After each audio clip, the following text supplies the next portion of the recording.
This episode is brought to you by Lumina Growth Lab. At Lumina, we help professional learning and development consultants who are struggling with steady lead flow, consistent bottom line revenue, and scalability so they can finally have healthy margins, make more strategic decisions, and ultimately take their business to the next level. Most of the time, our clients come to us frustrated because nothing seems to work outside of word of marketing and referral based lead gen. But with the right strategy and support, they're able to confidently add new channels of lead generation and create sustainable revenue and year over year growth for cheaper than ever before because of the use of AI technologies. If that sounds like you or someone you know, connect with me on LinkedIn and I'd be happy to have a conversation with you about unlocking your business's potential. Now, let's dive into today's episode. Welcome to the Marketing Matrix. I'm your host, Lisanne Murphy, and I'm so excited today, guys. I am joined by the wonderful, the talented, the one and only Micah Lorenc. Micah, thank you so much for coming on to the Marketing Matrix today. Thank you for having me. I'm really excited to have a good conversation with you. It's going to be a blast, guys. I met Micah recently and I was absolutely just floored by his innovation and ingenuity and his desire to create something meaningful in the world and serve in a powerful way and make meaningful change. So I'm really excited for him to just distill his knowledge for you guys. So let me introduce him and then I'll hand the mic over and I just know he's going to drop some bombs for us in the best kind of way. Micah Lorenc is the owner of Tailored Consulting, a company that specializes in leadership and team development training, executive coaching, and workplace culture consulting. Micah is an ICF certified leadership coach, Gallup certified Clifton's strengths coach, and engaging public speaker. In January of 2023, Micah launched a software startup called Culture Lab to help companies better understand and shape their organizational culture. So again, wherever you are, guys, kitchen, bathroom, Costco, wherever, give a round of applause. Let's welcome Micah onto the show. Thank you so much. You're so generous. I know I gave you my bio, so it kind of, you're following what I told you to say to people about me, but I really do love making things that contribute to the world in a meaningful way. I love that that's how you started the podcast. I think that most people feel the same way. So this is something that I often talk about in the work that I do around culture when I work with organizations, as we talk about what are we doing to help people live their dreams and contribute to what they're doing in a meaningful way. I'm excited to talk to you about some of my experience. I'll just fill in some of the gaps a little bit with what isn't in my bio, because a lot of times we talk about what we've accomplished and what things are like right now, and not always a lot about how you got there. And that's a big part of my journey, is how I got to this point, because I feel like I had a really similar experience that a lot of people in professional roles have had or are having right now, where I lived the corporate world and I worked in the corporate world for over a decade because it felt like that was what was expected of somebody in their career. Is you graduate high school, you go to college, you get a job in the corporate world, and then you work there or at some combination of companies for the rest of your life until you can retire and do what you want. And for about a decade, a little over a decade, I was doing the same thing. But 2 or 3 years before I quit my corporate job, I started really feeling like what I was spending my time on and my experience in the corporate world wasn't really what I wanted to be doing with my life. So I spent a couple of years preparing to go off on my own and start my own business and get into the entrepreneurial world and try things and fail at things. And ever since I left my corporate job about 4.5 years ago, I haven't looked back. It's been such a positive experience for me. It's been extremely hard and challenging, but I cannot see myself ever going back to a corporate job in the corporate world after making that leap. I love that experience. And I love that you also have the experience of having both sides, right? Of like doing your own thing as well as like being in a corporation, right? Because my guess is you can speak a lot more well-rounded having having a foot in both worlds, essentially. So, okay, so I have to ask. Yeah, there are times where, sorry, go ahead. No, no, go ahead. Go ahead. Continue. I was just going to say, that's absolutely crossed my mind a few times where I had actually started my degree making myself an organizational behavior major at college because that's what I was interested in. I was going to do organizational behavior as a major and entrepreneurship as a minor. Those were the two things that sounded the most interesting to me. But it was around 2007, 2008, and the economy was not looking so hot. So I decided this is probably not the way that I'm going to get a career and make money and provide for myself and my family. So I went a strategic route and took a technology track and did information systems management in the School of Business where I was going to school. And it was a strategic decision to make better money and get experience. And so sometimes I look back and I think, man, what if I had done what I was actually interested in from the beginning? Because that's what I'm doing now after 11 years in the corporate world. It came full circle anyway. And I basically do organizational behavior and entrepreneurship. Those are the focus of my work and my business. But anytime I'm tempted to think that I made the wrong choice picking that major 11 years before I quit my job, I'm reminded that it's the 11 years in the corporate world that actually set me up for success. I learned things about business. I learned things about corporations, professional development, HR, culture, leading people. That all has come back and been absolutely critical to me being able to offer something valuable to my clients. And so sometimes I'm tempted to think, oh, what if I had done what I was really interested in all along? But I can't be mad that the life that I live now and the business I'm able to run is possible because I kind of sucked it up a little bit for a decade and worked in the corporate world to gain knowledge and experience. Yeah, well, and what I love is that like you had a glimpse of what was coming eventually. Like I love the saying, like what is meant for you will find you, right? And it's like that Yeah, happened for you. Like you had a glimpse of it in college, but like you had a career that probably made you an even more well-rounded person so that when it came back around that you were more ready to absolutely. step into that. Yeah, I love that. So I have to ask, what are your top 5 Clifton strengths? Yes. Okay. So I'll caveat this by saying when I do work with people, so the Clifton Strengths Assessment was actually a big catalyst for giving me the confidence to go out on my own. When I did quit my job, it was because I had gained expertise in the Clifton Strengths Assessment and started using it internally. And it wasn't a part of my job description. And nobody asked for it until I started using it because I wanted to in the workplace. And then people started asking for it. And after a couple of years of people asking for my coaching or for me to come work with their teams in a team builder, when that wasn't even part of my job, I realized this is valuable. People want this. And so it actually became something that it was in my back pocket as the thing that I built my business around when I first went out on my own. But the Clifton Strengths Assessment, we usually talk about people's top 10 as their dominant strengths, even though a lot of people have only gotten their top 5. So my top 5 are number 1, communication, then maximizer, then woo, then positivity, and number 5 is activator. I don't remember if we talked about yours. Do you I don't have think we your top did. 5? I don't think we did. Should I reveal them? I think so.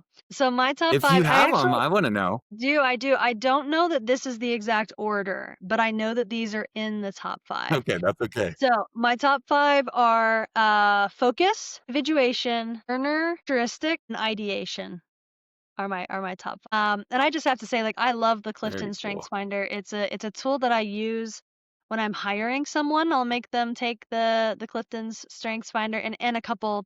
I have a few personality tests as a part of my hiring process, so I can see like how they're naturally oriented to make sure it's a good fit for the team and for the role. And then I don't I know if I love it. told you this, but one of my classes in my master's, the teacher based almost the entire class off of Clifton Strengths Finder. So she had us all take the test before we started the class. Great.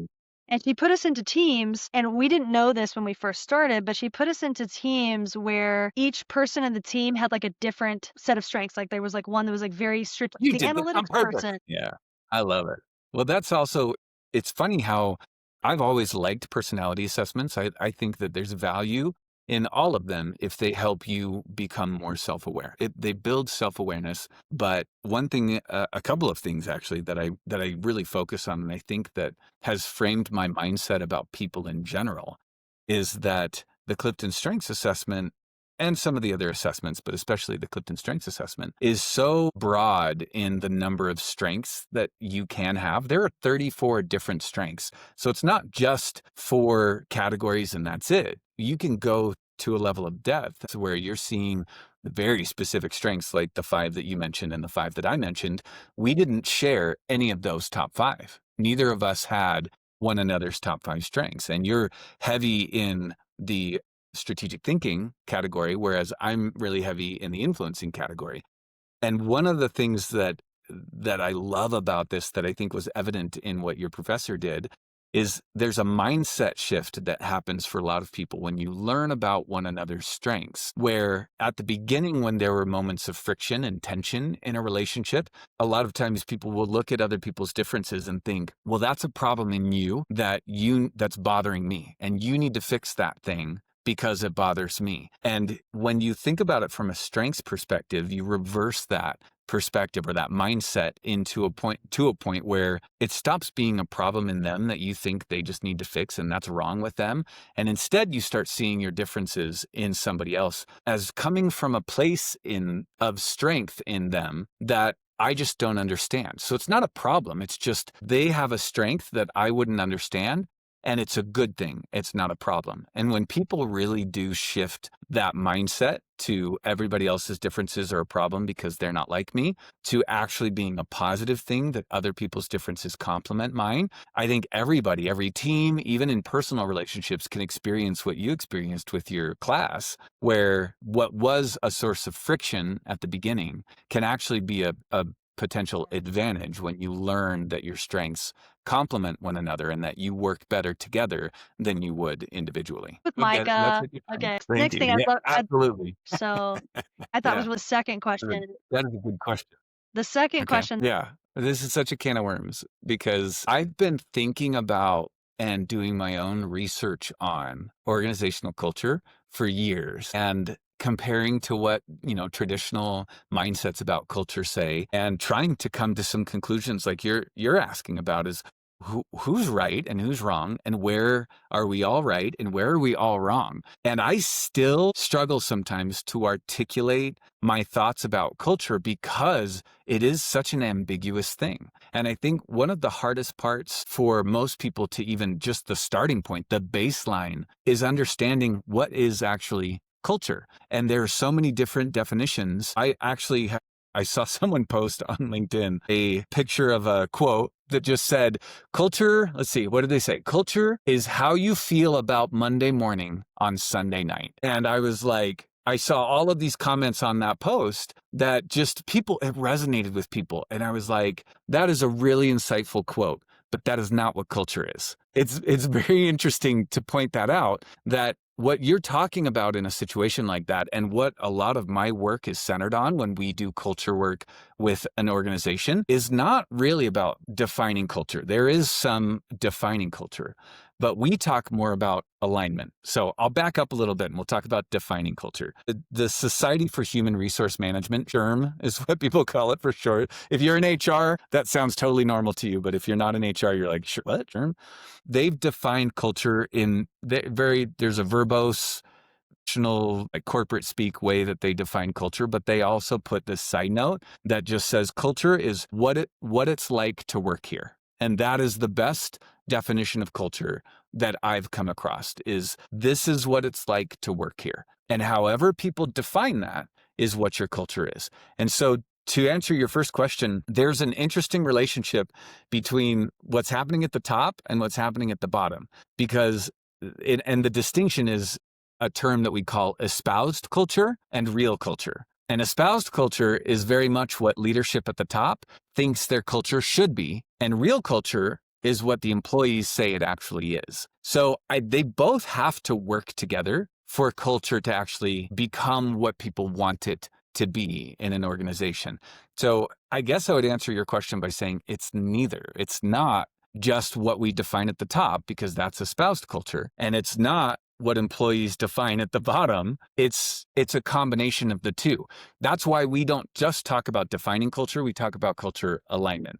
So in a nutshell, the alignment part of culture is, first we understand, what is it like to work here? So we'll work with organizations and help them define, what is it like to work here? What's your personality like as a company? What are some of the traits about your company that are unique to you that aren't necessarily good or bad? And I developed in 2022 a framework that we're using it with our clients, but nobody knows about this. I've started writing a book, and I hope to introduce this to the world through a book, this framework that I created. Books take a long time, and I'm collecting data, so who knows when that'll actually happen. But I call it the Culture Codex right now, and it's a way of thinking about culture that's less universal and more specific to an organization. What I mean by that is, a lot of people will try to define culture as these sets of universal characteristics that everybody would agree makes a good culture. And it's things like trust, respect, psychological safety, diversity, innovation, performance. Those are things where the more we have of those things, the better the culture is, right? Maybe.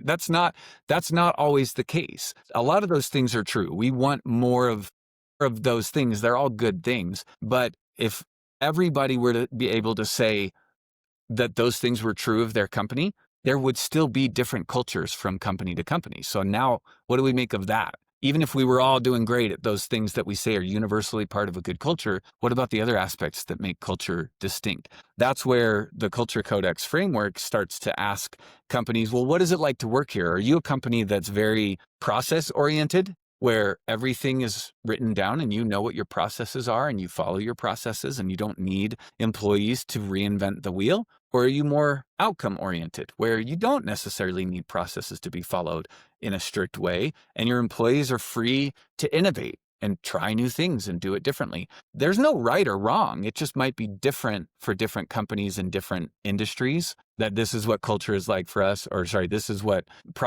following processes is like for us. And it might be different at a tech startup than it is in a government agency where the processes need to be followed. So we ask our clients that question: are you more like this or are you more like this? And we have 12 different categories where they'll say, well, we're more like this. We're process oriented, or we're outcome oriented. We're mission driven, or we're mission agnostic. We promote people based on timeframes and milestones that they've met, versus we promote people based on their merit, regardless of milestones and timelines. So all of these factors go into play when you're evaluating what an organization is like. And the fun part for us is we then go to the people and we find out, in what environments are they most likely to thrive? And we help some of these organizations first understand themselves well enough that they can communicate that to candidates and say, hey, this is what it's like to work here. This is what our culture is like. This is who we are right now at this stage of the game. And if you were to work here, would you thrive in this kind of environment? Or would you feel left behind? Would you feel uncomfortable? Would you feel like this isn't where you want to be? And so by front loading that conversation in the interview, we get ahead of misfits, the idea of there not being alignment between a candidate, a potential, job candidate, and the company. And it changes the retention of the organization when you have an alignment conversation with someone up front, rather than the typical approach is sit behind closed doors. A manager asks a candidate all of the questions and the candidate provides all the information. And then the hiring manager goes and shuts themselves in a room and they make some kind of determination or, guess, I think this person would do well here based on the information I gathered from them. And then they don't. They find out 2 months in that it wasn't a good fit. And who would have guessed that? What we try to do is reverse the flow of information. So let's give candidates all of the information they need to know about what it's like to work here. And then we ask them, how do you feel about working in a place like this? Assuming they have all of the knowledge and skills and experience to do this job well, let's find out from them and give them information about whether this is something that would work or this is an organization that would work. So I went down such a big rabbit hole talking about that. But to bring it back to your original question, it really is less a matter of leadership defines culture and employees follow it, or vice versa. Employees really define the culture and leadership will just have to figure it out. And instead, I think it's more an understanding of this is what it's like to work here today. Are we attracting the right people who are likely to thrive in this organization? And if not, then we can try to make tweaks and shape an organization to be a little bit more like who we want to be. But it's a different perspective on organizational culture that has been really cool to see with our clients, how it changes the way they approach culture fit and hiring and improve retention. So I'll I pause love there it. in case you had like thoughts or No, questions come to mind. it's Yeah, yeah, yeah. fantastic. I love that you do Yeah. that. Well, it's interesting too. I don't know if you've heard this, but, and I would imagine this resonates with a lot of people too, but do you remember the company Zappos, the shoe Oh, company? yeah, That's they're like one right. of the Yeah. what were you gonna say Yeah. about it, though? I I'm mean, this curious. was one of those, yeah, no, that's, well, just like you were saying, it's one of those organizations that they became the poster child of a good culture, or like what we should all aspire to. And just like Google has been the poster child for a culture we should aspire to.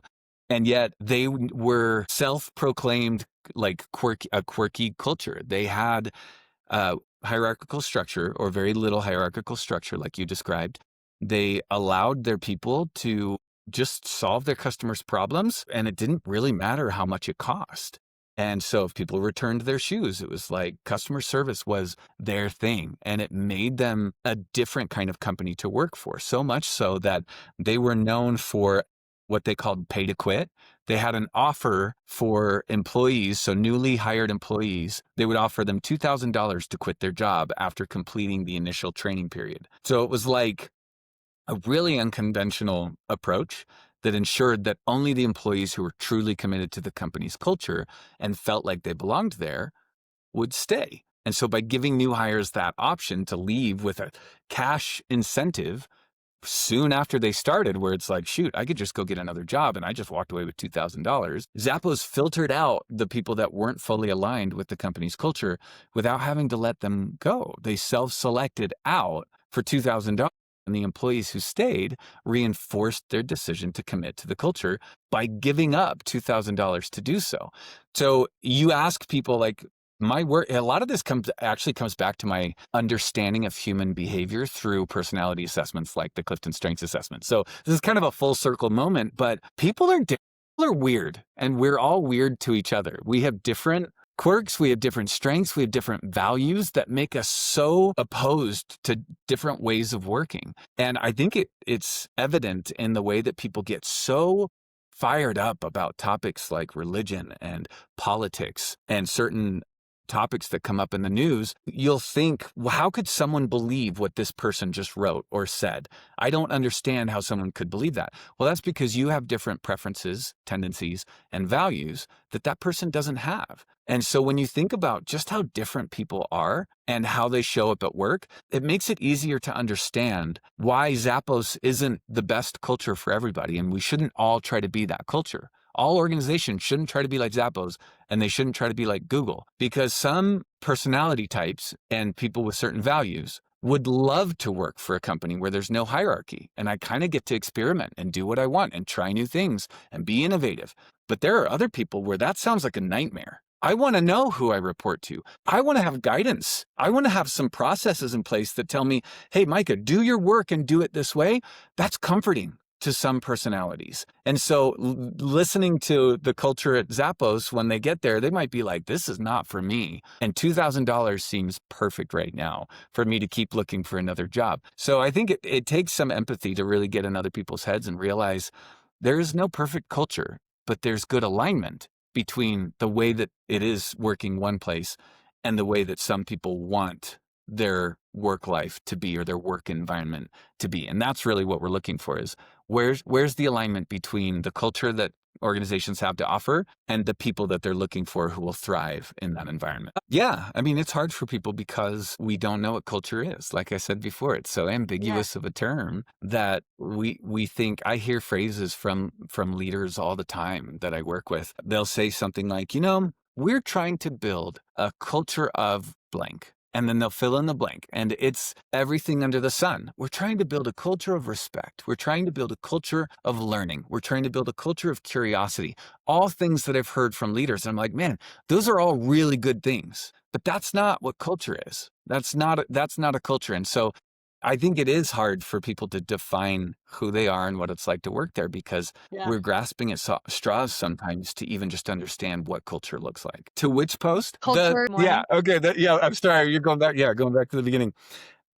I don't think I called them out on it in their post, but I did save. I took a screenshot and saved that image, and I waited about a week, and then I posted my own post with that picture, and I was like, I know this sounds great, but this isn't culture. And then I went on to use it as kind of the focus of one of my own posts. So as someone with woo, it's funny that you brought that up because it's absolutely relevant to the way that I would respond to something like that. People with high woo want people to like them. They want to be likable. They want to say things that are, charming and funny and witty so that people like them and they want to come across as charismatic and personable. And so it's not in a woo personality tendency to call someone out and disagree publicly. So you're spot on as far as calling that out for me, that I did disagree, but I probably either liked the post or said something like, oh, what a great reminder. But in deep down, I was like, I'm saving this for later, and we're going to set things right in my own post in a week when that person knows that I didn't get this from them.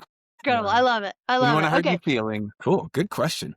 I started out, it's interesting, when I quit my corporate job and started my company, it was not tailored consulting. It was actually, I called it ML coaching, because I was a Gallup certified strengths coach at the time with some experience facilitating workshops. I had done that for 8 years in my corporate job. I was a facilitator in strategic planning workshops. I did business architecture facilitation. So I had hundreds of hours of facilitation time with senior leaders, but I had kind of gotten sick of facilitating strategic planning work. So I was all in on coaching, and I thought, I'm going to be a coach. I was already Gallup certified. I decided I would get ICF certified, which ICF is the gold standard for executive coaching or life coaching. Like whatever kind of specialty you want to get into, ICF is the way to go. So I got certified as an ICF leadership coach and did executive coaching. And for that first year after I started my business, it was ML coaching, and I did everything myself, and it was almost exclusively one-on-one coaching. After about a year of saying yes to everybody, and if you've started a business, you know that's the way that it goes at the How beginning. it goes. You just need to make money. And so if someone says, hey, can you do this for me? The answer is always yes. Every once in a while, I would be like, oh, that's way outside my comfort zone. And I would say, let me connect you with somebody I know that would do better at that. But for the most part, if it was coaching related or facilitation related or training related, you say yes first, and then you figure out a way to be competent at that thing that they asked you to do. But after a year of saying yes to everybody, I realized I can start saying no.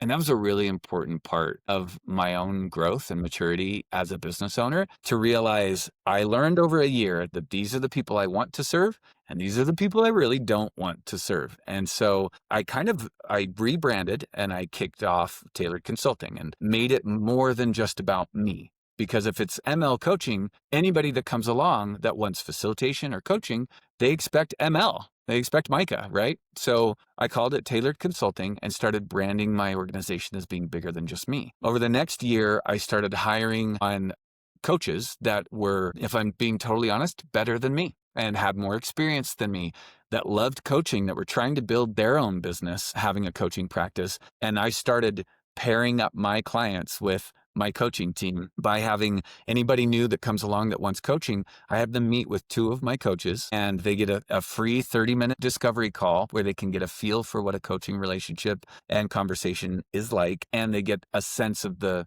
chemistry with 2 different coaches. And then after they've met with both coaches, they can choose, I want to keep working with this one that I liked better, or that understood me better, or whatever's important to them. And so I haven't done any real one-on-one coaching for almost 2 years, as now I just facilitate that process. I run the business instead of being in the business. And it actually was one of the biggest changes I made to my business, because it took all of this revenue that used to be for me, and it distributed it to a bunch of other people. And so now I'm getting a tiny bit of revenue from my team, but it made my happiness and like peace around my business go from here to here. Like it increased 100-fold when I realized that wasn't as rewarding to me as it is to these other coaches, and that I just like running my business. And I still really like facilitating. I love the training. And going back to my communication and woo strengths, I'm best with groups of people and less good with one-on-one.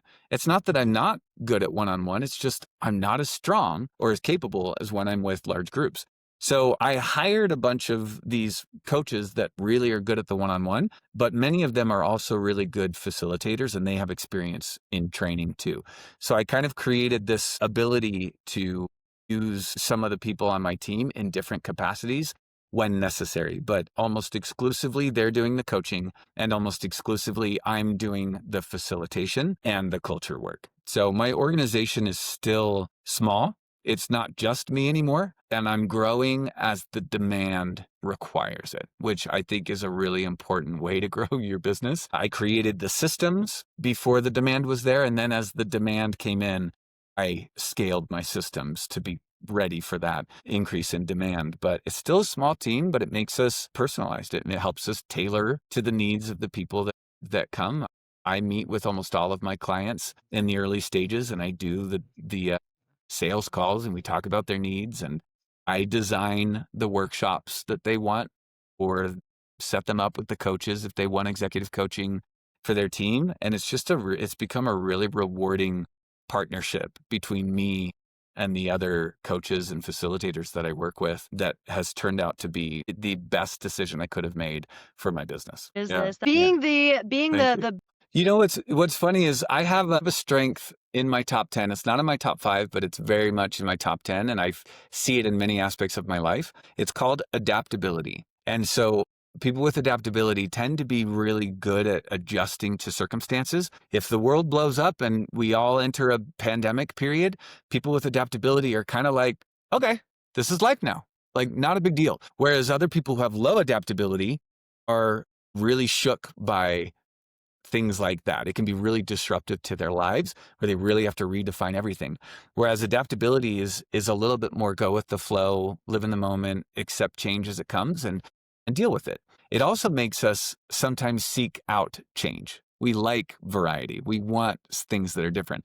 So I actually had a really relaxed, that's maybe not the right word for it. The month of July, I had very little scheduled work to do, where I had to go to one client on site to facilitate a leadership retreat for them. And then I had a virtual workshop that I did for another client. Everything else in the month of July was just keeping up with my business through emails and things like that. And I just wasn't getting a ton of emails in July. So I was like, well, what project could I work on?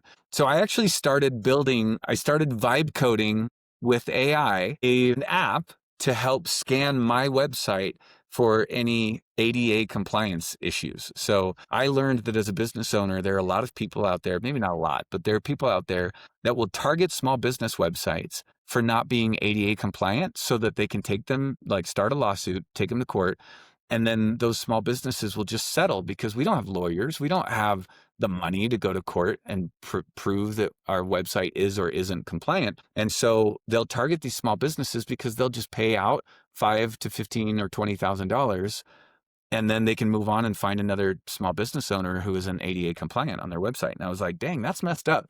But also, I need to make sure my website is compliant. Otherwise, I could be at risk of that too.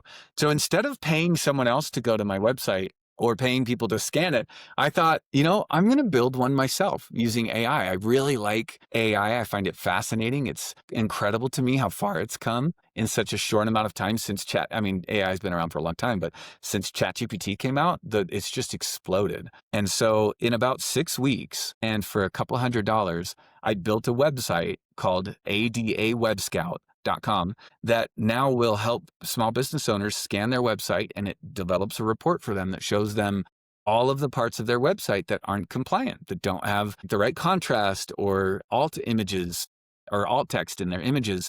So that it's kind of, I finished that project now, and now I'm learning about like Google ads, meta ads, things like that, to see about how to get that in front of the right people, which is all. I always have a side project like this where it could be a revenue stream, and it might be something that I put a little money into, and it never generates revenue. It never turns into something really profitable. But I consider those experiments in entrepreneurship my education. It's my continuing professional education. It's the tuition that I pay to learn interesting things and stay on top of topics like AI and ads and marketing and things like that I'm interested in learning about, but not in a classroom. I like to learn through failure. I like to try things and suck at it until it either works or it doesn't. And that's how I approach my own education, is I'm willing to pay a little tuition to failed experiments rather than sitting in a classroom and listening to somebody else. Did Experience. you? And well, Micah, it has been seriously a joy having you on the show today, and so fun to have you share your knowledge and your frameworks and what's going on in your business, and all doing it from the frame of your strength. So I just wanted to thank you so much for coming on the Marketing Matrix today, and would love for you to share, how do people get in touch with you? Like, how do they follow you? Follow Tailored Coaching, follow the journey, figure out when you're posting about what culture is. How do people find you? I love it. And thank you for having me. This has been a great conversation. I love your style of asking questions, and your learner comes through in your interactions as you just want to know more about what people are doing and what they know. It's evident in the way you approach your podcast. But I would You love for got people to me. You find me. got I'm me. actually obviously I have yeah, that's right.